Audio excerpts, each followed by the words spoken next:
နိုင်ငံတကာနှစ်သိကူနှစ်ဦးမင်္ဂလာအခါသမယ၌ဟောကြားအပ်သောနှစ်ဦးတရားဒေသနာတော်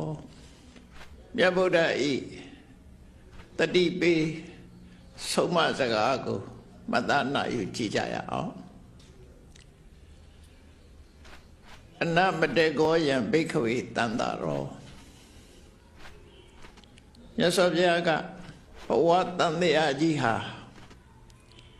ဘယ်ချိန်ကစခဲ့တယ်ဆိုတဲ့အစကိုမသိနိုင်လောက်အောင်ရှိလျရတယ်လို့ခေါ်တယ်အစဉ်လျောက်၍မသိရသောအစရှိဆိုလိုတာဘယ်ချိန်ကစတယ်ဆိုတာမှတ်တမ်းတင်လို့မရလောက်အောင်ရှိဝေးတယ်လို့ပြောတာအစမရှိဘူးလို့ပြောတာတော့မဟုတ်ဘူးမသိနိုင်လောက်အောင်ရှိကြတဲ့အစရှိတယ်တရားရည်ရဲ့အစဟာအလုံးကိုရှိကြနေသည့်အတွက်ကြောင့်ဘဝမှာဒုက္ခဆိုတာလို့လေအမျိုးစုံကြုံတွေ့ကြရတယ်ဘုရားဘာသာတွေအလုံးကြားဘူးနေကြတယ်အနမတေကောယံဘိက္ခွေတန္တာရောအယံတန္တာရောတဘဝမှာတဘဝကုပြောင်းနေတဲ့ဤဖြစ်စဉ်ကြီးဟာခန္ဓာတစ်ခုမှခန္ဓာတစ်ခုယုံနာတစ်ခုမှယုံနာတစ်ခုစင်စဲပြပြောင်းလဲဖြစ်စဉ်နေတဲ့ဖြစ်စဉ်ကြီးဟာအနမတေကောမသိအပ်သောအစရှိတယ်ဝါအစကိုမသိနိုင်ဘူးလို့နောက်ကြောင်းပြန်ပြီးအစရှိတော့မှရှာတော်မှဒီအစဆိုတာရှာတွေ့နိုင်မှာမဟုတ်ဘူးအလွန်ရှိလျားလို့ဒီစကားကိုမိန့်ကြားတာပဲဖြစ်တယ်ထပ်ပြီးတော့မြတ်စွာဘုရားကပုပ္ပါကောတိနပညာယတိ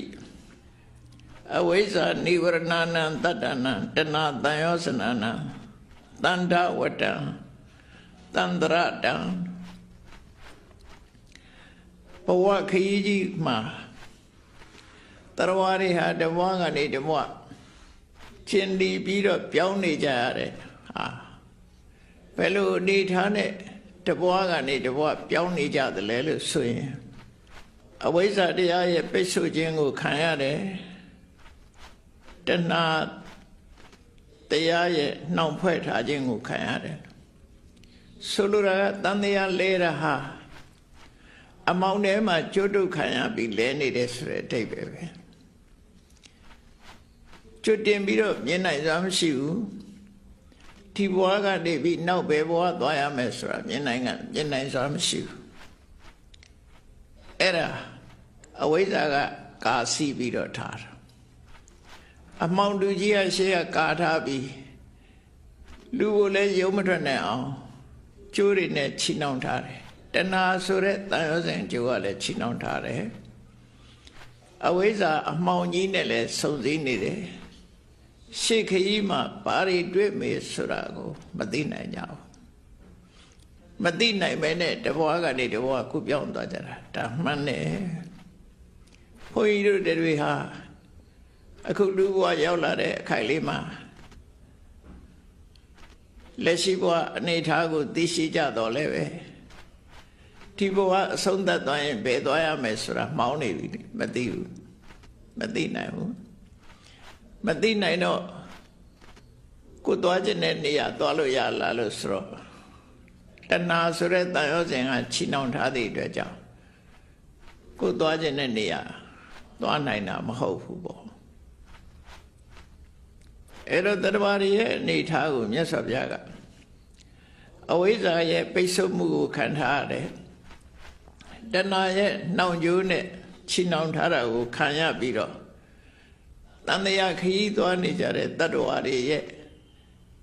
ဒီအနေထားဟာဘယ်တော့မှစခဲ့တယ်ဆိုတာမသိနိုင်ပါဘူးလို့ပြောတာပုပ္ပကောတိနပညာယတိဥပမာပြောမယ်လူတယောက်မျက်စိကိုပိတ်ထားတယ်ကျိုးတုပ်ထားတယ်သူဟာမဆုံးနိုင်တဲ့ခရီးကိုရှောင်နေရတယ်အဲ့တော့သူသွားရမယ့်ခရီးလည်းသူမမြင်ဘူး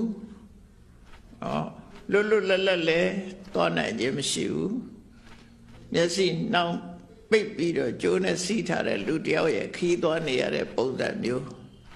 တန်တရားထဲမှာလူတွေဒီလိုသွားနေကြတယ်ဆိုတဲ့အကြောင်းမြတ်စွာဘုရားကဟောတာအဲ့တော့တပိုင်းကြောင်းလေးတစ်ခုအနေနဲ့မြတ်စွာဘုရားကရာဇဂုမြို့အနီးမှာရှိတဲ့ခေစကုတ်တောင်ပေါ်ရဟန်းသံဃာတွေနဲ့တရင်သုံးနေထိုင်ရင်းနဲ့ခေစကုတ်တောင်ပေါ်ကနေလှမ်းကြည့်လိုက်တဲ့အခါဝေပုံလဆိုတဲ့တောင်ကြီးကိုမြင်ရတယ်တောင်ငါလုံးကခိုရာဇဂုလို့ဆိုတဲ့အတိုင်းရာဇဂုပတ်ဝန်းကျင်မှာတောင်ငါလုံးရှိတယ်ခေစကုတ်တောင်ကနေကြည့်လိုက်တော့ဝေပုံလတောင်ကြီးကိုတွေ့တဲ့အခါမှာမြတ်စွာဘုရားကဝေပုံလတောင်ကြီးရဲ့သမိုင်းကြောင်းကိုအစမထင်သံဃာအကြောင်းဟောရင်ကနေပြီးတော့ဝေပုံလတောင်ကြီးရဲ့သမိုင်းကြောင်းကိုမြတ်စွာဘုရားမိန့်ကြားတာမှတ်သားစရာကောင်းတယ်ဘဝဆိုတာကဘာဆိုတာအမြဲတမ်းပြောင်းလဲနေတာပဲဤကဘာကြီးကလည်းပြောင်းလဲနေတယ်ဘဝကြီးတွေကလည်းပြောင်းလဲပြီးတော့နေတယ်မြတ်စွာဘုရားကဝေပုံလတောင်ကြီးကိုလက်ညှိုးထိုးပြီးတော့ဒီဗဒ္ဒကဘာအတွင်းမှာပဲဒီဝေပုံလတောင်ကြီးဟာအပြောင်းလဲတွေဖြစ်ခဲ့တယ်ဆိုတာကိုယဟန်တွေကိုဟောပြတယ်ဒီဝေပုံလတောင်ကြီးကိုတဲ့တစ်ချိန်တုန်းကဝေပုံလလို့မခေါ်ပဲနဲ့ပါစီနာဝန္တလို့ခေါ်ခဲ့ကြတယ်တဲ့ဝေပုံလတောင်ကြီးဟာပါစီနာဝန္တတောင်ဒီဒေသမှာနေတဲ့လူမျိုးတွေကြတော့တိဝရလူမျိုးလို့ခေါ်ခဲ့တယ်တဲ့သူတို့ရဲ့တက်တန်းဟာအနှစ်4000အသက်ရှိကြတယ်ဒီတောင်ဟာဘယ်လောက်မြင့်တယ်လဲဆိုရင်တိဝရလူမျိုးတွေဟာဒီတောင်မောပါစီနာဝန္တတောင်မောကိုတက်လို့ရှိရင်4 ရက်တက်ရတယ်ပြန်ဆင်းတော့လဲ4 ရက်ကြာတယ်အဲ့ဒီခေတ္တကပွင့်တော်မူတဲ့မြတ်စွာဘုရားဟာကကုတ္တန္တမြတ်စွာဘုရားလို့ခေါ်တယ်အဲ့ဒီကကုတ္တန္တဗုဒ္ဓရဲ့ထိတ်တန်းတပည့်ကြီး2 ဦးကတော့ရှင်ဝိတုရနဲ့ရှင်သိစီအင်စီဝါဆိုတဲ့မထေရ 2 ပါးပဲဖြစ်တယ်ကကုတ္တန္တဘုရားလက်ထက်ကသမိုင်းကြောင်းကိုပြောပြပြီးတော့မြတ်စွာဘုရားကဘာဆက်ပြောတော့ဆိုအေးပါစီနာဝန္တဆိုတဲ့အမည်လည်းပျောက်သွားပြီတဲ့မရှိတော့အခုပါစီနာဝန္တလို့မခေါ်တော့ဘူးတဲ့ဒီဒေသမှာနေတဲ့တိဝရဆိုတဲ့လူမျိုးတွေလည်းမရှိတော့ပျောက်သွားပြီကကုတ္တန္တမြတ်စွာဘုရားလည်းပြိဋိဘံဆံသွားပြီတဲ့သူတပည့်တွေလည်းမရှိကြတော့ဘူးသမိုင်းကြောင်းမြတ်စွာဘုရားကဗဒ္ဒကဘာထဲမှာကြုံတွေ့ခဲ့တဲ့သမိုင်းကြောင်းကိုအဲ့လိုခေါ်ပြီးတော့ဧဝံအနိစ္စဘိက္ခွေသင်္ခါရဧဝံအတုဝဘိက္ခွေသင်္ခါရဧဝံအနတ္တတိကဘိက္ခွေသင်္ခါရယဟန်တို့အကြောင်းတရားတွေရဲ့စီမံဖန်တီးထားတဲ့သင်္ခါရတရားတွေဆိုတာဖြစ်ပြီးရင်ပြောက်သွားမှာပဲတဲ့ဘယ်တော့မှမခိုင်မဘူးတဲ့ဘယ်တော့မှသက်သာရတဲ့အနေအထားမျိုးမရှိပါဘူးတဲ့ရှားဝင်စိရံဘိက္ခွေလမေဝသဗ္ဗသင်္ခါရေတုနိဗ္ဗိန္တိတောအလံဝိရစိတောအလံဝိမု ssi တောမြတ်စွာဘုရားဒီသမိုင်းကြောင်းကြီးကိုရှင်းပြတာသူ့ရည်ရွယ်ချက်ကဘာတော့ဆိုလောကကြီးကထာဝရပြောင်းလဲနေတာဖြစ်တယ်မတည်ငြိမ်တဲ့လောကကြီးဖြစ်တယ်ဒါကြောင့်မို့သင်္ခါရတရားဟုသမျှတော့သင်္ခါရတရားဆိုတာတခြားမရှာနဲ့ကိုယ်ဘဝလည်းသင်္ခါရသူ့ဘဝလည်းသင်္ခါရကိုနေတဲ့လောကကြီးကလည်းသင်္ခါရအရာခတ်သိမ်းဟာအကြောင်းတရားပေါ်မှာမိတီးနေတာဖြစ်လို့သင်္ခါရလို့ခေါ်တယ်အဲ့ဒီအကြောင်းတရားပေါ်မှာမိတီးနေတဲ့အရာခတ်သိမ်းဟာတဲ့တနေ့ကျတော့ပျောက်ကွယ်သွားမှာကြီးပဲဘယ်အရာမှယက်တည်နေမှာမဟုတ်ဘူးတဲ့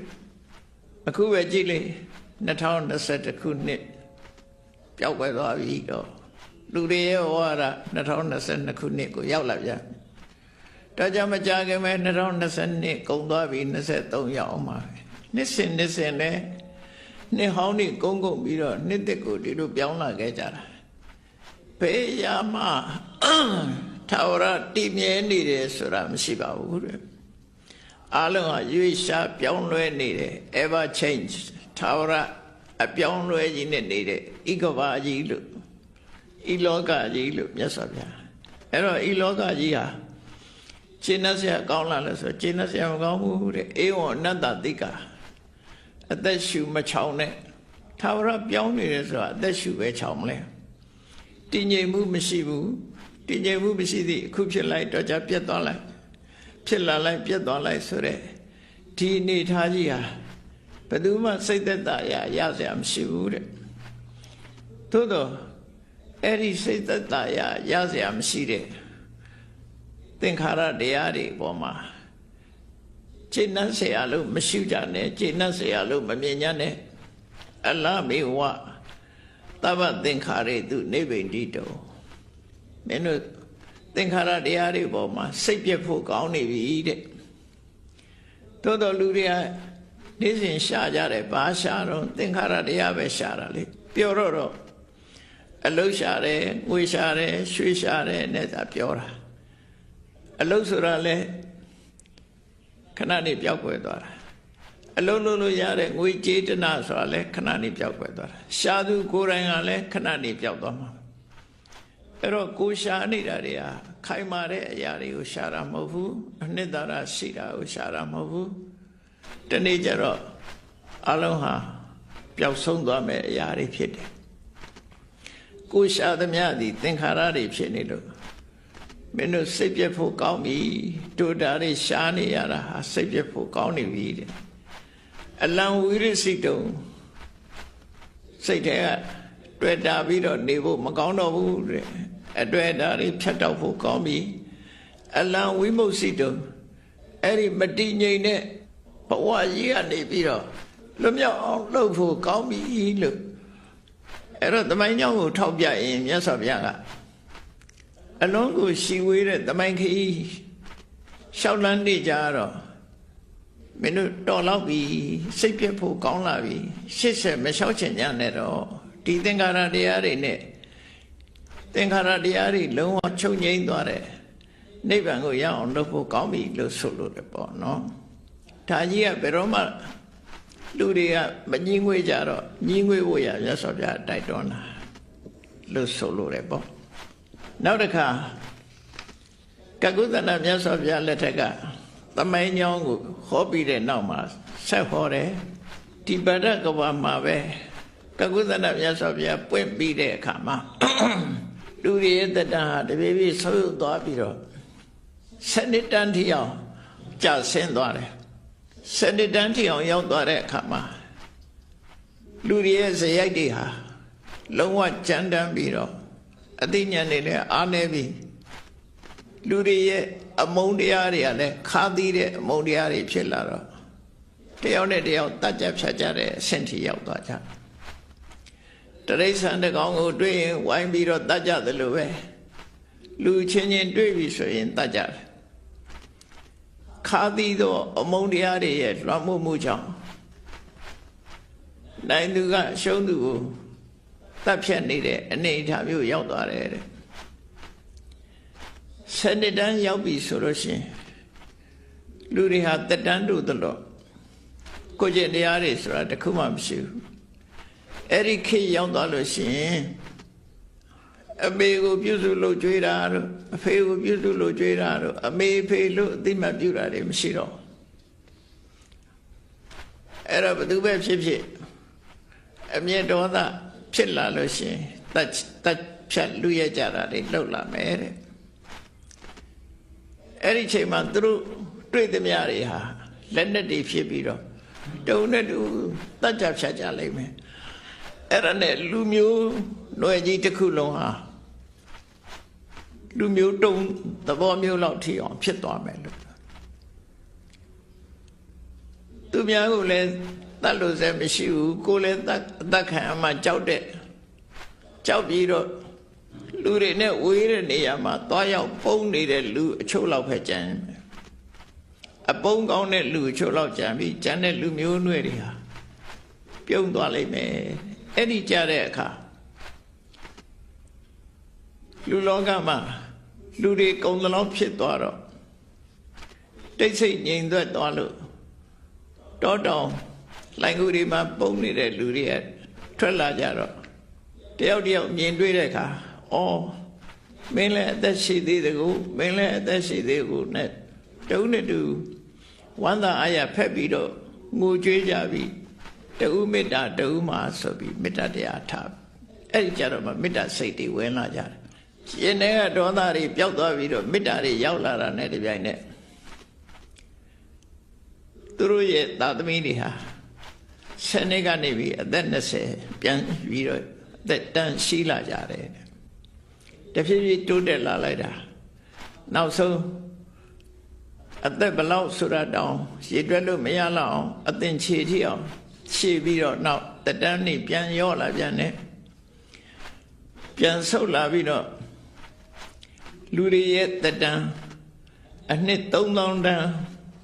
ရောက်လာတဲ့အခါမှာကောဏကမနမြတ်စွာဘုရားဆိုတာပွင့်လာပြန်တယ်ဒီဗဒ္ဒကဝမှာကောဏကမနဗုဒ္ဓပွင့်လာတယ်အေးကောဏကမနဘုရားပွင့်တဲ့အချိန်မှာဟောဒီဝေပုံလတောင်ကြီးကရှိသေးတယ်ဒါပေမဲ့အဲ့ဒီတော့တောင်ရဲ့နာမည်ကိုဝင်္ကကတောင်လို့ခေါ်တယ်ဒီဒေသမှာရှိတဲ့လူမျိုးစုတွေကတော့ရောဟိတတလူမျိုးလို့ခေါ်တယ်သူတို့ရဲ့တက်တန်းကတော့နှစ်3000သက်ရှိကြတယ်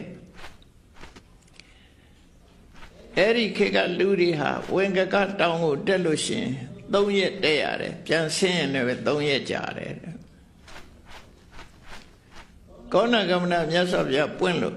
သူ့ရဲ့တပည့်တွေကထိတ်တန်းတပည့်2ပါးကတော့ရှင်ဘိယောသနဲ့ရှင်ဥဒ္ဒရတို့ဖြစ်တယ်အေးကောဏကမနဘုရားလက်ထက်မှာလည်းပဲဒီဝင်္ကကဆိုတဲ့တောင်ကြီးဟာအခုပျောက်သွားပြီရောဟိတတလူမျိုးတွေလည်းမရှိတော့ဘူးကောဏကမနဘုရားကိုယ်တိုင်လည်းပြိဋိဘံဆံသွားပြီယဟန်တို့သင်္ခါရတရားဆိုတာဘယ်တော့မှမမြဲဘူးဘယ်တော့မှမတည်ငြိမ်ဘူးဒီသင်္ခါရတရားတွေပေါ်မှာစိတ်ပြည့်ညီငွေ့ဖို့လွတ်အောင်ကြိုးစားဖို့တင့်တော်ပြီလှုပ်သိနေပြီလို့မြတ်စွာဘုရားယဟန်တွေကိုဆုံးမတာတပံကောဏကမနမြတ်စွာဘုရားပွင့်ပြီးတဲ့အခါခုနလိုပဲစုတ်ကတက်ကကြုံသွားပြီးတဲ့နောက်မှာဖရာတဆုနဲ့တဆုကြားမှာမြေကြီးတည်ဥစနာလောက်မြင့်တက်လောက်အောင်အချိန်ကြာညောင်းတယ်လို့ဆိုလိုတယ်ပေါ့နော်အဲ့ဒီလိုအချိန်ခါကြာညောင်းပြီးတဲ့အခါမှာလူတွေရဲ့သက်တမ်းအနှစ်2000ရှိတဲ့အခါမှာကတ္တဗမြတ်စွာဘုရားဆိုတော့ပွင့်လာအဲ့ဒီကတ္တဗမြတ်စွာဘုရားလက်ထက်ရောက်တဲ့အခါကျတော့ဒီဝေပန်လောတောင်ကြီးကတော့သူပတ္တတောင်လို့ခေါ်တယ်အဲ့တော့ကဘာမြေကြီးကမပြတ်သေးဘူးကဘာမြေကြီးမပြတ်သေးတော့တောင်ကြီးတွေလည်းရှိသေးတယ်ပေါ့နော်အဲ့တော့ဒီဝေပုံလတောင်ကြီးကိုအဲ့ဒီခေတ်ကသူပတ္တတောင်လို့ခေါ်တယ်တဲ့ဒီဒေသမှာနေထိုင်တဲ့လူမျိုးတွေကတော့သုတ်ပိယလူမျိုးတဲ့သူတို့ရဲ့သက်တမ်းကအနှစ်2000တောင်ပေါ်တက်လို့ရှိရင်2ရက်ကြာတက်ရတယ်ဒါတောင်ရဲ့အမြင့်ပမာဏကိုပြောတာနော်ကိန်းကနန်းနဲ့မပြောဘဲနဲ့2ရက်တက်ရမယ်အဲတောင်ပေါ်ရောက်ဖို့အတွက်2ရက်ကြာတယ်တောင်အမြင့်ပမာဏပြောတဲ့သဘောအဲ့ဒီလူတွေရဲ့သက်တမ်း2000တန်းမှာကတ္တဗမြတ်စွာဘုရားပွင့်လာတယ်တဲ့မြတ်စွာဘုရားရဲ့ထိတ်တန်းတပြည့်2ပါးတော့ရှင်ဒိဋ္ဌနဲ့ရှင်ပါရထွာစာအေးယဟန်တို့အဲ့ဒီသူပတ္တဆိုတဲ့အမည်လည်းပျောက်သွားပြီမရှိတော့ဘူးသုတ်ပိယဆိုလူမျိုးတွေလည်းတုံးသွားပြီမရှိတော့ဘူးတဲ့ကတ္တဗမြတ်စွာဘုရားကိုယ်တိုင်လည်းပြိဋိဘံဆံသွားပြီတဲ့သင်္ခါရတရားတွေဆိုတာ အခုလိုပဲပေါ်လာပြီးတဲ့နောက်ပျောက်သွားမယ်ဖြစ်လာပြီးတဲ့နောက်ပြတ်သွားမယ်ဘယ်တော့မှသင်္ခါရတရားတွေဆိုတာမတည်ငြိမ်ဘူးတဲ့ဒါကြောင့်မို့သင်္ခါရတရားမှန်သမျှအပေါ်မှာမင်းတို့စိတ်ပြည့်ညီငွေ့ပြီးလွတ်မြောက်အောင်ကြိုးစားဖို့အချိန်တန်ပြီအမှတ်တမဲ့မနေကြနဲ့လို့ဆိုပြီးမြတ်စွာဘုရားကသမိုင်းကြောင်းကိုဆက်ပြောပြန်တယ်အခုငါတို့ခေတ်ရောက်လာပြီခေါဏလို့တက်တန်းတွေကဆုတ်သွားပြီးတဲ့နောက်ပြန်တက်လာတယ်ပြန်တက်လာပြီးပြန်ဆုတ်လာတယ်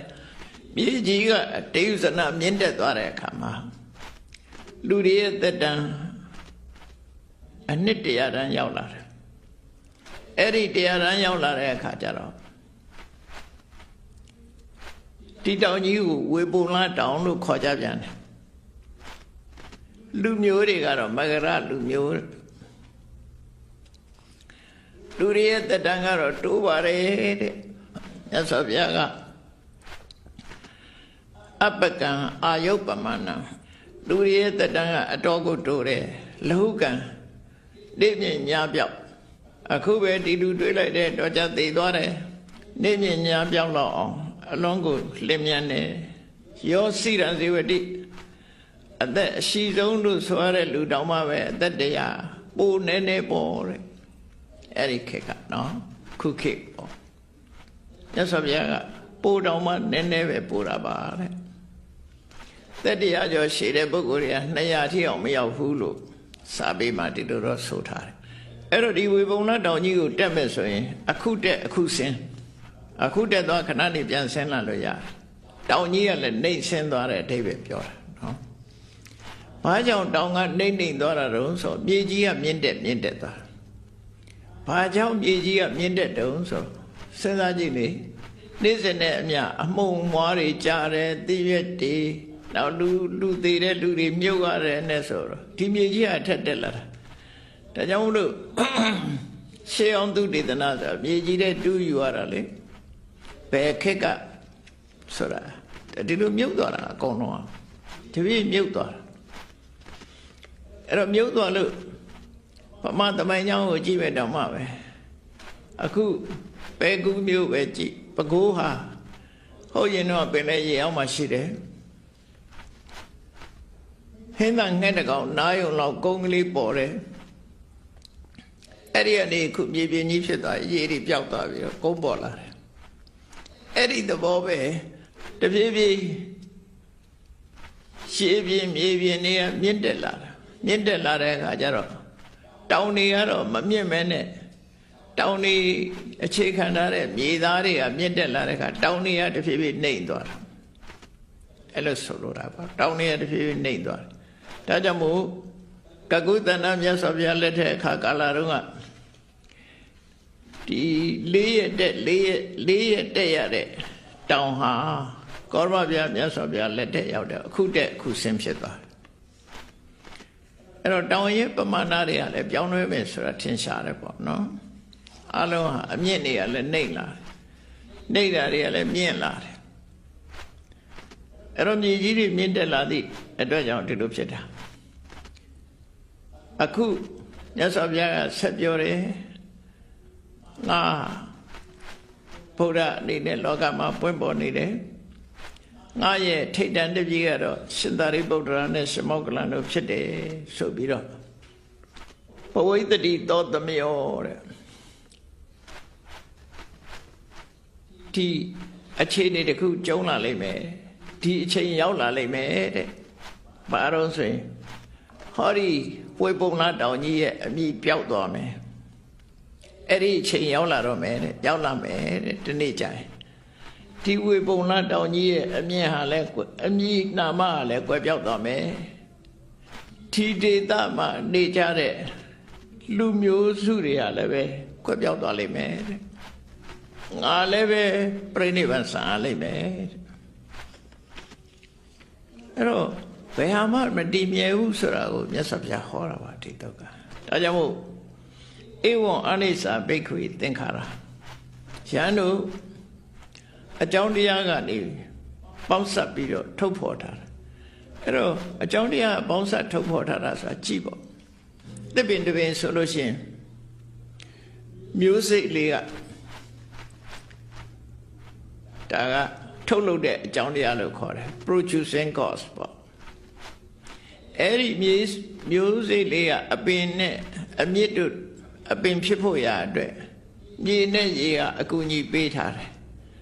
ဒါကို supporting cause ဥပဋ္ဌာမကအကြောင်းအဲ့ဒီအကြောင်းတစ်ခုပေါင်းစပ်လိုက်မှသစ်ပင်ဆိုတာဖြစ်လာတယ်အဲ့တော့သစ်ပင်ဟာမျိုးစိတ်မရှိဘဲလည်းမဖြစ်ဘူးမြေရေမရှိဘဲလည်းမပေါက်ဘူးမြေကြီးပေါ်ကသူကသူပေါက်လို့မရဘူးအဲ့တော့မျိုးစိတ်နဲ့မြေကြီးဒီနှစ်ခုပေါင်းတာအဲ့ဒါကိုသင်္ခါရလို့ပြောတာတန်ဆိုတာကအကြောင်းတရားတွေပေါင်းစပ်ပြီးတော့မှခါရထုတ်တာကဲဘုန်းကြီးတို့တွေလူဖြစ်လာတာပဲကြည့်ကံတရားတစ်ခုတည်းမဟုတ်ဘူးကံတရားကဟိုဘဝကိုဆုံးသက်လိုက်တဲ့အခါမှာဒီဘဝအမေနဲ့အဖေရဲ့ span နဲ့ over နဲ့ span ဆိုတာနှစ်ခုနော်မိဘနှစ်ပါးရဲ့ပေါင်းစပ်မှုမှာ over နဲ့ span အဲ့ဒီနှစ်ခုမှာတန်တိမျိုးစေ့ကြပြီးတော့လူဖြစ်ရတာအဲ့ဒီ over span မှာဘာပဲနဲ့မဖြစ်ဘူးဘယ်သူမှမဖြစ်ဘူးဖန်မြောင်လူသားဆိုတာလေ over နဲ့ span ပေါင်းရတာပဲအဲ့တော့ဒီရိုးရမွေးဖွားလာတာဒီပဲနဲ့ကြည့်မိဘတစ်ပါးရဲ့ပေါင်းစပ်ထားတဲ့ဟာရဲ့ကိုယ့်ရဲ့ကံရဲ့ပေါင်းစပ်လိုက်တာခုနကဘာနဲ့တူတော့ဆိုကိုယ့်ရဲ့ကံကမျိုးစိတ်စပန်နဲ့အိုပန်းကပြေးဟောပြေးနဲ့ရေအဲ့တော့မျိုးစိတ်လေးတစ်ခုအပင်ပေါက်ဖို့အတွက်ပြေးနဲ့ရေရှိရတယ်လို့ပဲလူသားတယောက်ဖြစ်ဖို့ရအတွက်မိဘရဲ့ open နဲ့ span လိုအပ်တယ်ပေါ့အဲ့ဒါပေါင်းစပ်လိုက်တဲ့အခါမှာဘဝတစ်ခုဟာရှင်သန်ပြီးတော့လူဖြစ်လာကြတာအဲ့တော့လူဖြစ်ကြတဲ့ကိုကဒီအကြောင်းနှစ်ခုကိုအကြောင်းနှစ်ခုပေါင်းစပ်မှအကြောင်းနှစ်ခုဆိုတာ producing cause စနကအကြောင်း supporting cause ဒီဥပဋ္ဌာမကအကြောင်းလို့ခေါ်တယ်အဲ့ဒီအကြောင်းတစ်ခုရဲ့ပေါင်းစပ်မှုကြောင့်မှလူသားဖြစ်လာတယ်အဲ့တော့လူဘဝရောက်လာတဲ့ဆိုရင်လေအမေဖေကမွေးလိုက်လို့လူဘဝရောက်လာပြီဆိုတော့ကံတရားနေပို့လိုက်လို့လူဖြစ်လာပြီအဲ့ဒီမှာလည်းပဲဒီတိုင်းပဲရှင်သန်ရမှာလားလို့ဆိုမရှင်သန်ဘူးဘာတွေလုံနေရပြန်ဘာတွေဖြစ်လာကြပြန်လို့ဆိုအစာအာဟာရစားရတယ်ကိုယ်နဲ့တင့်တော်တဲ့ရာသီဥတုနဲ့နေရတယ်နော်ဘာတွေကစပ်ဖို့လုံနေတော့ဆိုဥတုနဲ့အာဟာရအဲ့ဒါကိုချဲ့ပြီးတော့ကြည့်လိုက်မယ်ဆိုရင်အထောက်အကူပစ္စည်းလေးမျိုးဆိုတာစားစရာရှိရမယ်ဝတ်စရာရှိရမယ်နေစရာရှိရမယ်မကြမ်းမမိုင်ဆေးဝါးအဲ့ဒါကိုပစ္စယအထောက်အကူအကြောင်းတရားဘာအတွက်ထောက်ကူတာတော့ဆိုရင်အသက်ရှည်ဖို့အတွက်ထောက်ကူအမေဖေကမွေးပေးနိုင်တာဘဝရှင်သန်မှုအတွက်ကြတော့ဘာတွေနဲ့ရှင်သန်ရတော့ဆိုရင်စားစရာစားပြီးရှင်သန်ရမယ်ဝတ်စရာဝတ်ပြီးရှင်သန်ရမယ်အဲ့တော့စားစရာဝတ်စရာဆိုတာစားစရာမရှိရင်သိသွားမှာပဲလေဝတ်စရာမရှိရင်လည်းကျမကြီးရမှာမဟုတ်ဘူးနေစရာမရှိရင်လည်းကျမမှာမဟုတ်ဘူးအနေရရှိတယ်အဲ့တော့စားစရာတို့ဝတ်စရာတို့နေစရာတို့မကျမ်းမရင်ဆေးဝါးတတ်စာတို့ဆိုတာဒါအထောက်အကူပစ္စည်းတွေအဲ့ဒီပစ္စယဆိုတဲ့ပစ္စည်းလေးပါးကိုအမိပြုပြီးတော့လူတွေကဘဝမှာရှင်သန်နေကြတာအဲ့တော့လူတွေတင်လားဆိုဘယ်ဟုတ်မှာသစ်ပင်တွေရောသစ်ပင်တွေလည်းကြည့်လေမျိုးစေ့ကချပေးလိုက်လို့အပင်တော့ပေါက်လာတယ်ရှိမရှိဘူးဆိုခြောက်သွားမှာပဲလေအမြဲတမ်းအစိုးတရှိနေမှာသူကမြေကြီးမရှိဘူးဆိုလည်းမရအဲ့တော့အစိုးတရဲ့ထောက်ပံ့မှုရှေးတရဲ့ထောက်ပံ့မှုနောက်တခါရာသီဥတုအပူအေးလေတို့ဘာလို့ထောက်ပံ့ရလဲအဲ့တော့လူမှလည်းထူထူပါပဲလူတွေရဲ့အသက်ဟာလည်းပဲအဲ့ဒါတွေနဲ့ဆက်ဆက်တယ်အောက်ဆီဂျင်ပြတ်ရင်သေတာပဲလေလူမှလည်းဒါအောက်ဆီဂျင်ကအထောက်ပံ့တစ်ခုဖြစ်နေသက်ရှူနေကြရတဲ့လူတွေအများတာရှူသိမ်းပြီးတော့ပါးစပ်ကလည်းအစာစားရတယ်နှာခေါင်းကလည်းသက်ရှူရတယ်အဲ့ဒါတွေကိုပြောတာသင်္ခါရဆိုတာ သင်္ခါရဆိုလူတွေတခြားသွားမရှာနဲ့ကိုယ့်ကိုယ်ကြည့်လိုက်ဩအကြောင်းတရားတွေကအမြဲတမ်းအကြောင်းတရားတွေညီညွတ်နေမှရှင်သန်နိုင်တာပါလားဆိုစဉ်းစားကြည့်ရလျှက်စစ်ပြီးပဲကြည့်အလင်းရောင်တွေပဲကြည့်အခုရှိနေတဲ့အလင်းရောင်တွေအလုံးကိုမင်းတို့ညီငွေဖို့တင့်တော်နေပြီဘာကြောင့်ညီငွေဖို့တင့်တော်တော့ဆိုမင်းတို့ဒီလိုအခြေအနေမျိုးကြီးကိုဘယ်တော့မှရခဲ့တယ်ဘယ်အချိန်ကစခဲ့တယ်ဆိုတာတော့မသိနိုင်တော့အောင်ရှည်လျားနေခဲ့ပြီအဲ့ဒါကိုမမုန်းနိုင်ကြသေးဘူးလားဘဝခရီးကိုခုချိန်ထိပြောနေကြတော့လားလို့ဆိုလို့တယ်ဘဝမှာဒုက္ခတွေမျိုးစုံကြုံခဲ့ပြီအဲ့ဒုက္ခတွေကိုမေ့ပြစ်လိုက်တာလူတိုင်းဟာငရဲရောက်ဖူးမဲ့ဒါပေမဲ့အဲ့ဒီငရဲဒုက္ခကိုမေ့ထားလိုက်ကြတယ်မေ့သွားကြပြီတော့လူတွေဟာမေ့ပြောက်သွားသည့်အတွက်ကြောင့်ဒီခရီးကိုဆက်လျှောက်နိုင်တာမမေ့ပြောက်ဘူးဆိုရင်ဘယ်သူမှမဆက်လျှောက်နိုင်အဲ့ဒါကြောင့်မြတ်စွာဘုရားအမှန်သိဖို့အတွက်ဖုံးကွယ်တွေကိုဖယ်ရှားပြရအဲ့ဒါကိုပဲအဝိဇ္ဇာကိုဖယ်ရှားတယ်လို့ခေါ်တာနော်အမှန်သိအောင်လုပ်တာအမှန်သိအောင်ကြိုးစားရမယ်မှန်သိအောင်ကြိုးစားမှဒီအခြေအနေဆိုကြီးကလွတ်မြောက်သွားနိုင်မှာဖြစ်တယ်လို့မြတ်စွာဘုရားဒီဝေပုံလတုတ်တံမှာဒီလိုဟောကြတယ်ဒါလည်းပဲဒီကနေ့ခေတ်မှာဆိုလို့ရှိရင်နှစ်စဉ်နှစ်ဟောင်းကုန်လို့နှစ်သက်ကူးသွားတဲ့အချိန်တိုင်းဒီသဘာဝတရားတွေကိုသေချာဆင်ခြင်စဉ်းစားပြီးတော့ကိုလည်းပြန်ပြီးတော့သုံးသပ်ကြည့်တဲ့ပေါ့လူတိုင်းဒါသုံးသပ်ကြည့်တာဟာစိတ်ပြည့်ဖို့အားငယ်ဖို့မဟုတ်ဘူးအမှန်တရားကိုသိဖို့အမှန်မသိလို့ရှင်လောကလူတွေကအမှန်မသိလို့ရှင်ဘာလို့ရမယ်ဆိုတာမဆုံးဖြတ်နိုင်ဘူးအမှားသိနေတယ်အမှန်မသိဘူးဆိုတော့အမှားသိနေတယ်အမှားသိနေတဲ့အခါမှာမိလျော်နေဖြစ်နေတယ်အမှန်သိပြီဆိုရင်ကြိုတင်ပြင်ဆင်မှုတွေနဲ့တွားရမယ်သူကအဲ့တော့မြတ်စွာဘုရားကဟုတ်ပြီဒီလိုမမြဲတဲ့သင်္ခါရတရားကြီးမှာဘာလို့သင်လဲအခုလိုပဲဘဝကြီးကရွေရှားနေတယ်ဒီသင်္ခါရတရားတွေဟာမတည်ငြိမ်ကြဘူးဖြစ်လာပြီးတဲ့နောက်ပျောက်ကွယ်သွားကြတယ်ထာဝရဆိုတာမရှိဘူးတခဏတွေသာဖြစ်တယ်အဲ့ဒီလိုသိနေလို့ရှိရင်ဘာလုပ်ရမှာလဲတည်ငြိမ်အောင်လုပ်ရမှာလားဆိုတည်ငြိမ်အောင်လုပ်လို့လည်းမရဘူးဖြစ်လာတဲ့အရာတခုမပြတ်အောင်ထိမ့်သိမ်းလို့လည်းမရဘူးလောကရဲ့သဘာဝကိုကသူကအဆုံးသတ်တွေရှိတယ်အားလုံးကအဆုံးသတ်ရှိတယ်နုပြိုခြင်းရဲ့အဆုံးသတ်ကအိုမင်းခြင်းပဲဖြစ်တယ်နုပြိုခြင်းဟာဘယ်တော့မှထာဝရနုပြိုမှာမဟုတ်ဘူးနုပြိုခြင်းရဲ့အဆုံးသတ်ဟာရှင်းရောခြင်းအိုမင်းခြင်းပဲဖြစ်တယ်တခါအသက်ရှင်နေခြင်းရဲ့အဆုံးသတ်ကသိဆုံးခြင်းပဲဖြစ်တယ်ဘဝတစ်ခုရပြီးအသက်ဝင်လာတာနဲ့ဒီအသက်ဟာသိခြင်းတရားမှာဆုံးသတ်မယ်လူပြုခြင်းကအိုမင်းခြင်းမှာဆုံးသတ်မယ်အသက်ရှင်ခြင်းကသိဆုံးခြင်းမှာဆုံးသတ်မယ်အေးယောဂကင်းပြီးတော့ကျမ်းမှာလန်းဆန်းနေတဲ့အနေအထားမျိုးကလည်းပဲယောဂဖြစ်ခြင်းမှာအဆုံးသတ်မယ်ဘယ်ရာပဲဖြစ်ဖြစ်သဘာဝတရားကြီးဟာနော်အတက်ရှိရင်အကျရှိတယ်အကောင်းရှိရင်ဆိုးရှိမယ်အပူရှိရင်အေးရှိမယ်အေးရှိရင်အပူရှိတယ်ဒီသဘာဝတရားတွေဟာအမြဲတမ်းလှည့်နေတဲ့သဘာဝတရားတွေသာဖြစ်တယ်အဲတစ်ခုရှိရင်နောက်တစ်ခုရှိနေမှာပဲအဲ့ဒီလိုရှိနေတဲ့အချိန်မှာဘာလုံးသင်လဲလို့ဆိုတော့မြတ်စွာဘုရားကဒီသုတ်တံမှာတော့မင်းတို့ညီငွေဖို့တော်လှပြီလွတ်မြောက်အောင်ကြိုးစားဖို့တော်လှပြီဆိုလွတ်မြောက်အောင်ဘယ်လိုကြိုးစားရမလဲဒီလိုသင်္ခါရတရားကြီးကနေပြီးတော့လွတ်မြောက်သွားအောင်ဘယ်လိုလုပ်ရမလဲဆိုတာ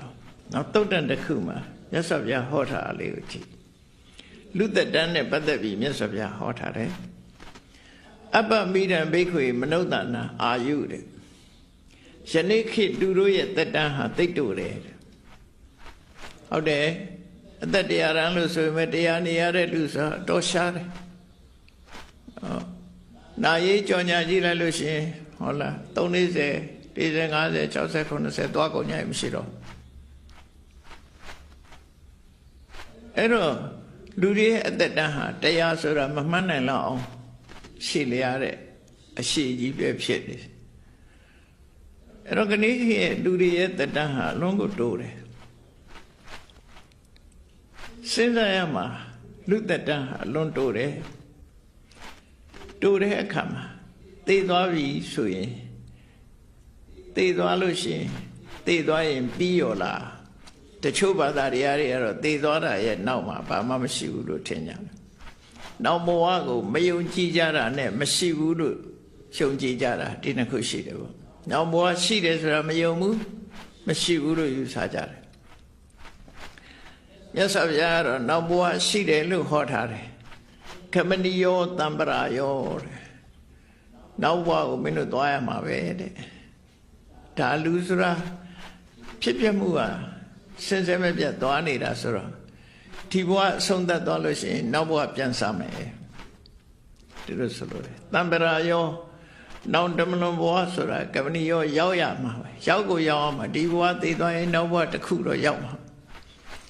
အဲ့တော့ဘဝဆိုတဲ့ထဲမှာလူတွေရဲ့နောက်ဘဝလမ်းကြောင်းကိုမြတ်စွာဘုရား5မျိုး30ပုံကိုခတိ5မျိုးနဲ့ခွဲခြားပြီးတော့ပြထားတယ်ဘဝမှာနေထိုင်ကြတဲ့နေပုံနေထိုင် lifestyle ပေါ့သူတို့ရဲ့အသက်မွေးဝမ်းကြောင်းတဲ့ lifestyle ပေါ်မှာအမိပြုပြီးတော့သူတို့နောက်ဘဝမှာလျှောက်သွားနိုင်တဲ့လမ်းကြောင်းကြီးက9 ဆွဲရှိတယ်တဲ့မကောင်းမှုဒုစရိုက်တွေကိုအလွန်ကြုံပြုတဲ့ပုဂ္ဂိုလ်တွေကြတော့ပြမဆင်းရဲတဲ့ငရဲဘုံကိုရောက်သွားလိမ့်မယ်ဒါလည်းလက်တွေ့ကြည့်ပဲဆိုလို့ရှိရင်တော့ပြစ်မှုကျူးလွန်သွားလို့ရှိရင်ထောင်သွင်းကျဉ်းချအနှိမ့်ဆက်ခံရတာလည်းခုဟာရှိတာပဲလေအဲ့သဘောပဲသူလှုပ်တဲ့လှုပ်ရအတိုင်းပဲသူကအငြင်းသက်ခံရတဲ့ငရဲဘုံကိုရောက်သွားနိုင်တယ်တဲ့ဒါလမ်းကြောင်းတစ်ခုအဲ့ဒီနည်းနည်းသက်သာတဲ့ပြစ်မှုဆိုလို့ရှိရင်တိရစ္ဆာန်ဘဝရောက်သွားမယ်အဲ့တော့တိရစ္ဆာန်ကသက်သာတဲ့လို့သာဆိုရတယ်လူတွေရဲ့အနိုင်ကျင့်တပ်ဖြတ်စားခံရတာတွေတိရစ္ဆာန်တွေပဲလေကဘာမှာကြည့်ကြည့်ပေါ့နေ့စဉ်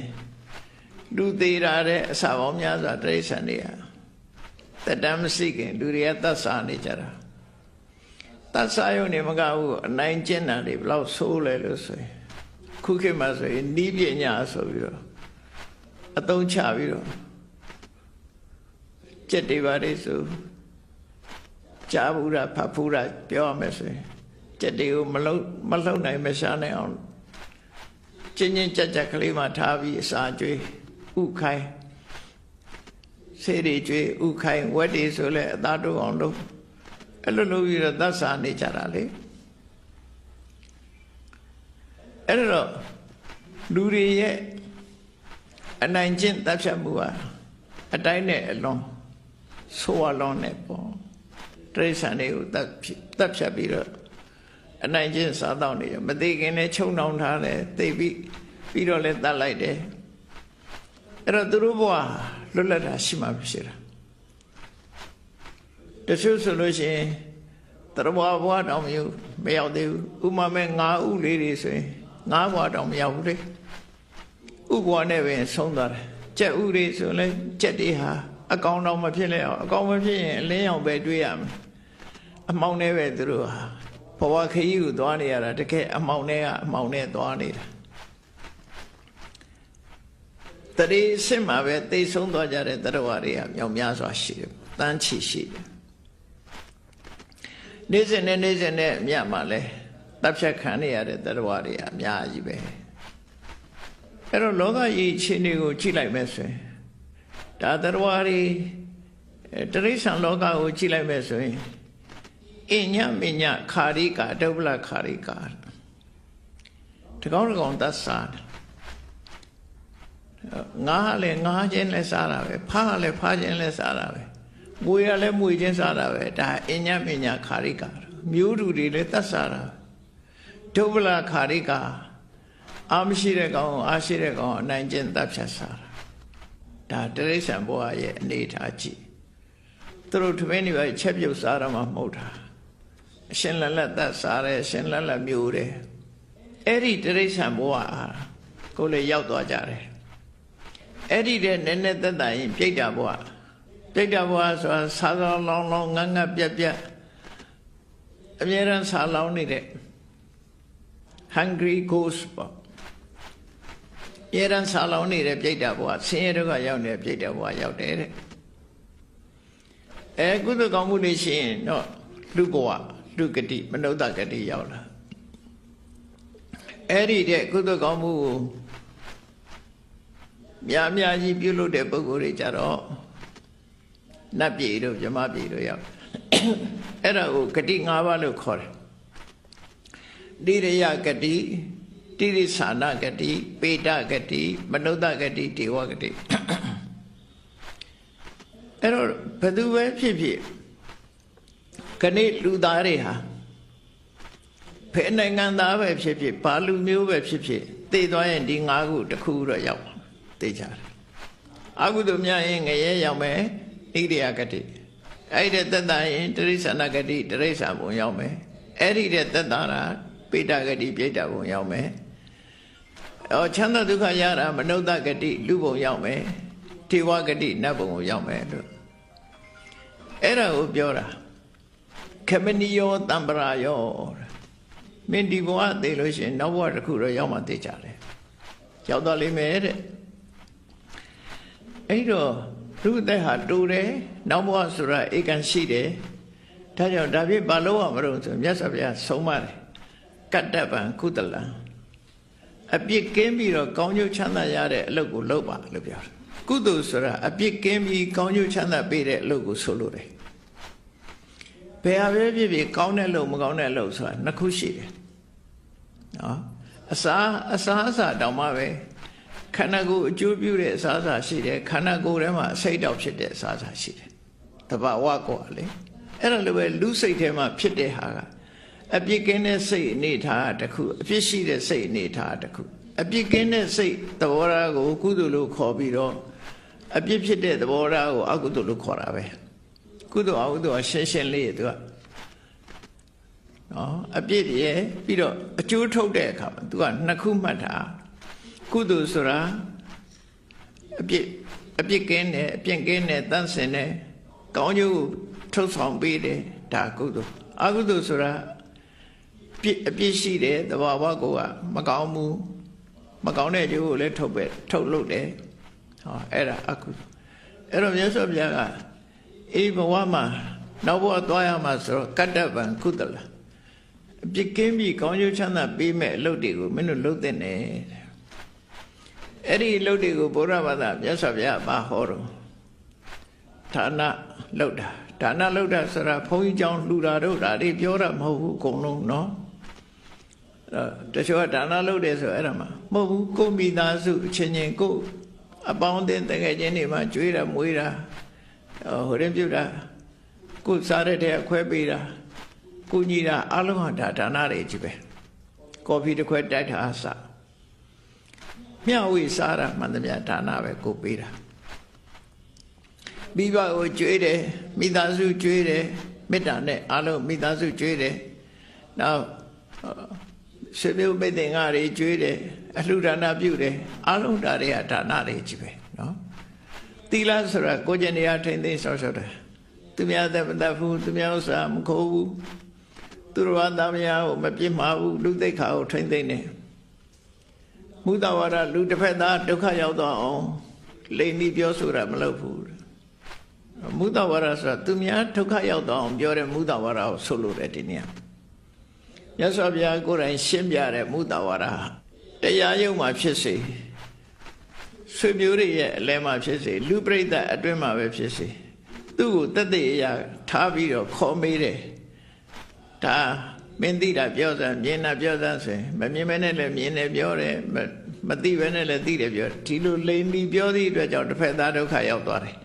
အဲ့ဒီမုဒ္ဒဝါဒမျိုးကိုဆိုလို့တယ်ပေါ့အဲ့ဒါမျိုးရှောင်အောင်ကိုရှိရတဲ့နဲ့မပေးခြင်းလို့မရှိဘူးလို့ပြောတယ်အဲ့ဒီမုဒ္ဒဝါဒမျိုးပြောတာမဟုတ်ဘူးတဲ့နော်သူတစ်ပါးကိုအကျိုးပြတ်သွားအောင်လုပ်တဲ့မုဒ္ဒဝါဒမျိုးမဟုတ်ကြောက်လို့လိမ်နေ ဒါအဲ့ဒီဟာမျိုးပြောတာမဟုတ်ဘူးတစ်ဖက်သားကိုဒုက္ခရောက်တော့လိန်ပြီးတော့ပြောတယ်မုဒ္ဒဝါဒအဲ့ဒါမျိုးရှောင်ရမယ်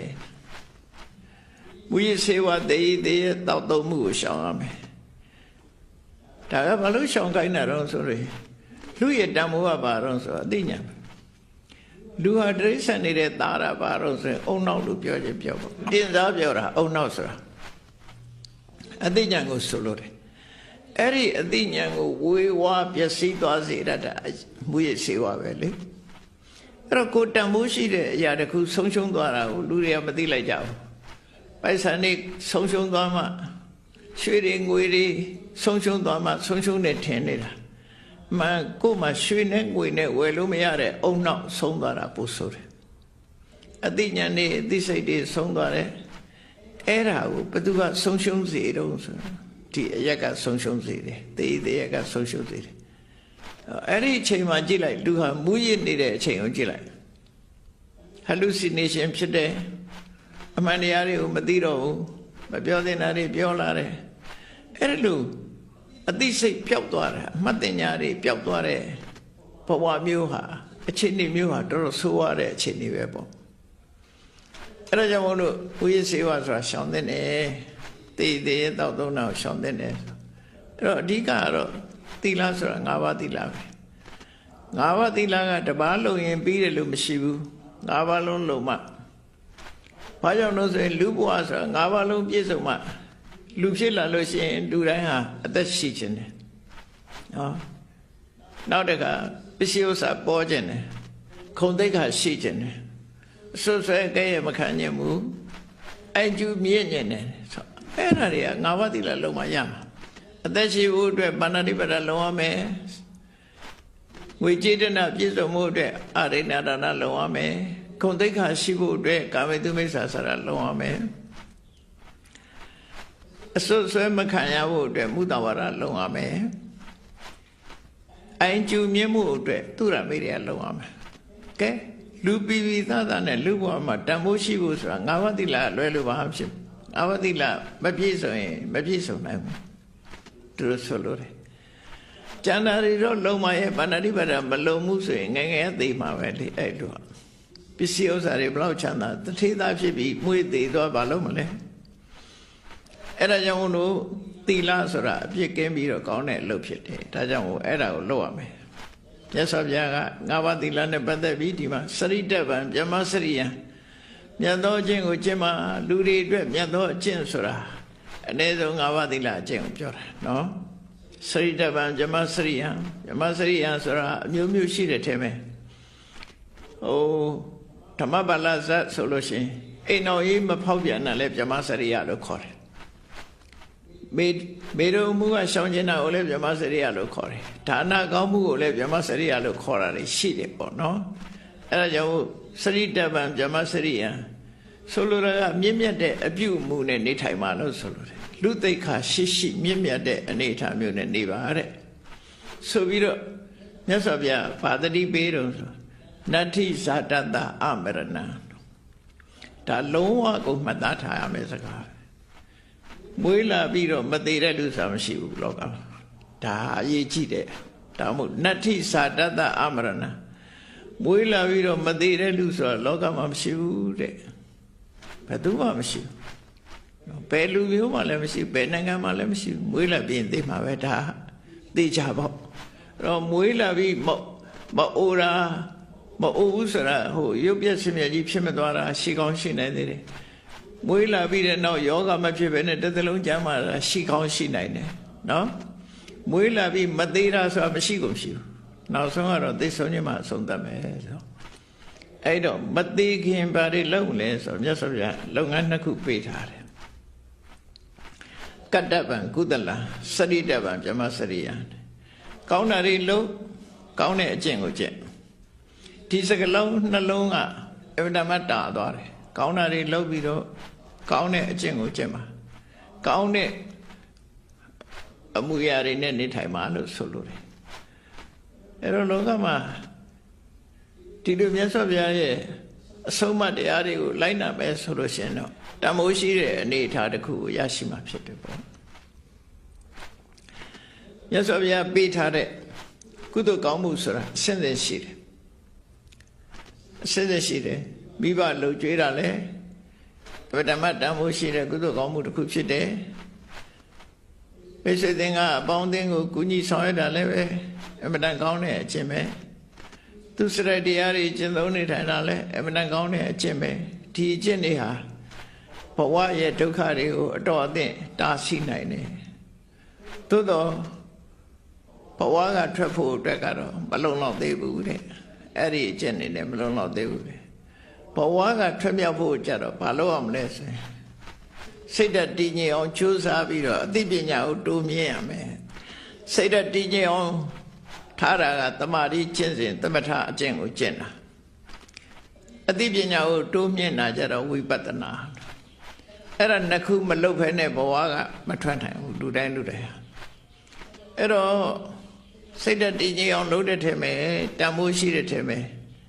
ကုသိုလ်တရားတွေကိုမြတ်စွာဘုရားကဝေလာမသုတ်တံမှာအကောင်းဆုံးကုသိုလ်တွေကိုရွေးချယ်ပြီးတော့ဟောထားတာလေးကိုမှတ်သားသင့်တယ်ပေါ့ကုသိုလ်တွေထဲမှာတဲ့ပိုက်ဆံငွေကြေးတနာအသုံးချပြီးတော့လှူတဲ့အလှူတွေထဲမှာကြောင်းဆောက်ဆောက်ပြီးတော့လှူတာအကောင်းဆုံးနဲ့ဒါပြင်အဲ့ဒီတဲ့ကောင်းတဲ့ကုသိုလ်ကဘာလို့ဆိုရင်အေးအဆောက်အဦတွေလှူတဲ့ကုသိုလ်တွေကောင်းတာကတော့မြတ်စွာဘုရားတရားတန်ခါယရဏသုံးပါးကိုကိုယ်ဝစိကတ်တဲ့တရဏဂုံကုသိုလ်တဲ့ဒါဘာလို့ဆိုဘဝကိုအနှင်းထားတာဘယ်လိုအနှင်းထားတာလဲဆိုရင်ဗုဒ္ဓသရဏကိစ္စပြီးဆိုရင်ဘုရားရဲ့အဆုံးအမတိုင်းနေပါမယ်ဓမ္မသရဏကိစ္စပြီးဘုရားဟောတဲ့တရားတိုင်းကျင့်သုံးပါမယ်သံဃာသရဏကိစ္စပြီးကုသိုလ်ကောင်းမှုသံဃာတွေနဲ့လုပ်ပါမယ်ဆိုရင်ဒီသုံးခုပဲနော်အဲ့ဒီတရဏဂုံဆောက်တည်တဲ့ကုသိုလ်ကခုနကငွေကြေးတနာအကုန်ကြခံဆောက်လှူတဲ့အလှူတဲ့မြတ်တယ်တဲ့တခါအဲ့ဒီတရဏဂုံဆောက်တည်တာတဲ့ပိုမြတ်ဖို့ရအတွက်ကျတော့ကိုချင်းသီလကိုထိမ့်သိမ့်ပါ၅ပါးသီလအဲ့ဒီတဲ့ကောင်းတာရှိသေးလားလို့ဆိုရှိတယ်မေတ္တာပွားပါအဲ့တော့မေတ္တာပွားတယ်ဆိုတဲ့အခါမှာယောက်ျားဆိုရင်ကိုယ့်ရဲ့အမျိုးသားတန်ငယ်ချင်းအမျိုးသမီးဆိုရင်လည်းအမျိုးသမီးတန်ငယ်ချင်းမိတ်ဆွေတွေကိုကြည့်ပြီးတော့သူ့ဘဝအဆင်ပြေပါစေချမ်းသာပါစေပြုံးရွှင်ရေမောနိုင်ပါစေလို့သူ့ကိုအာရုံပြည့်ပြီးတော့မေတ္တာပွားပြီးရင်အဲ့ဒီမေတ္တာလေးကိုအခြေခံပြီးတော့ရက်ွက်တဲ့ရှိတဲ့လူတွေမြို့ထဲရှိတဲ့လူတွေဒေသမှာရှိတဲ့လူတွေတနိုင်ငံလုံးတစ်ကမ္ဘာလုံးကိုပြန့်ပွားအောင်လုပ်ပေးလိုက်အဲ့ဒီမေတ္တာတရားကတော့ခုနကတရဏဂုံသီလတဲ့ပို့တန်ဖိုးကြီးတယ်တဲ့သူကဒါပြင်အဲ့ဒီတဲ့တန်ဖိုးကြီးတဲ့ကုသိုလ်ရှိသေးလားလို့ဆိုရှိသေးတယ်ဘာလို့ဆိုရင်လောကကြီးမှာဘယ်အရာမှမမြဲဘူးအလုံးဟာတခဏသာဖြစ်တယ်ထာဝရဆိုတာမရှိဘူးဖြစ်ပြီးရင်ပြတ်သွားမှာပဲဆိုတဲ့အသိဉာဏ်ကိုအခြေခံတဲ့ဝိပဿနာဉာဏ်အဲ့ဒီဝိပဿနာတရားတော့လုံးလို့ရတဲ့ကုသိုလ်တွေမှာအကောင်းဆုံးအမြင့်ဆုံးကုသိုလ်ဖြစ်တယ်တဲ့ဒါကဝေလာမသုတ်တံမှာဟောတယ်ဟာနော်အဲ့ဒါတွေကိုပေါင်းစပ်ကြည့်လိုက်မယ်ဆိုရင်မြတ်စွာဘုရားကအေးလူတတဟာလွန်တူတောင်းတယ်ခမဏီယောတံ္ပရာယောမင်းတို့နောက်ဘဝဆိုတာရောက်အောင်မှာကတ္တဗံကုသလံဒါကြောင့်မို့ကုသိုလ်လုပ်ပါစရိတဗံဗျမစရိယအကျင့်မြတ်ကိုကောင်းတဲ့အမှုအကျင့်တွေကိုကျင့်သုံးပါလို့ဒီလိုတိုက်တွန်းနှိုးဆော်တဲ့ထဲမှာအားလုံးအမြင့်ဆုံးကုသိုလ်ကိုလုပ်ချင်တဲ့ဆိုရင်ဝိပဿနာတရားကိုကြိုးစားအထောက်ဖို့လုပ်ကြရမှာဖြစ်တယ်တဲ့ဝိပဿနာတရားသိတာလေနိဗ္ဗာန်နဲ့အနည်းဆုံးဝိပဿနာလုံးမှမက်ဖို့ဆိုတာတွေ့မယ်မက်ဖို့တွေ့မှနိဗ္ဗာန်ဆိုတာမြင်မယ်ဒီတိုင်းကတော့နိဗ္ဗာန်ဆိုတာမြင်မှာမဟုတ်ဘူးအဲ့တော့မှန်းဆပဲကြည့်လို့ရတယ်အဲ့တော့မက်ဖို့နိဗ္ဗာန်ရဖို့မက်ဖို့ဆိုတဲ့လောကုတ္တရာအဆင့်ကိုရောက်ဖို့ကြတော့ဝိပဿနာတရားဝိပဿနာလှေကားနဲ့တက်မှရောက်တယ်ဆိုတာကိုမှတ်သားနိုင်ကြမှာဖြစ်ပါတယ်တရားချစ်ခင်သူတော်စင်ပြိဿအပေါင်းတို့နှစ်ဥကာလအခါသမယမှာစပြီးတဘာဝတရားကြီးရဲ့ပြောင်းလဲနေတဲ့အနေအထားတွေကိုမှတ်သားတန်ဝေကယူချပြီးတော့ထိုပြောင်းလဲနေတဲ့အထက်ကနေပြီးတော့အနှစ်သာရရအောင်တို့တွေကြိုးစားအထောက်ကြမှာဖြစ်တယ်လို့ကိုစီတတိပညာကြီးစွာထား၍ကြိုးစားအထောက်နိုင်ကြပါစေကုန်သတည်း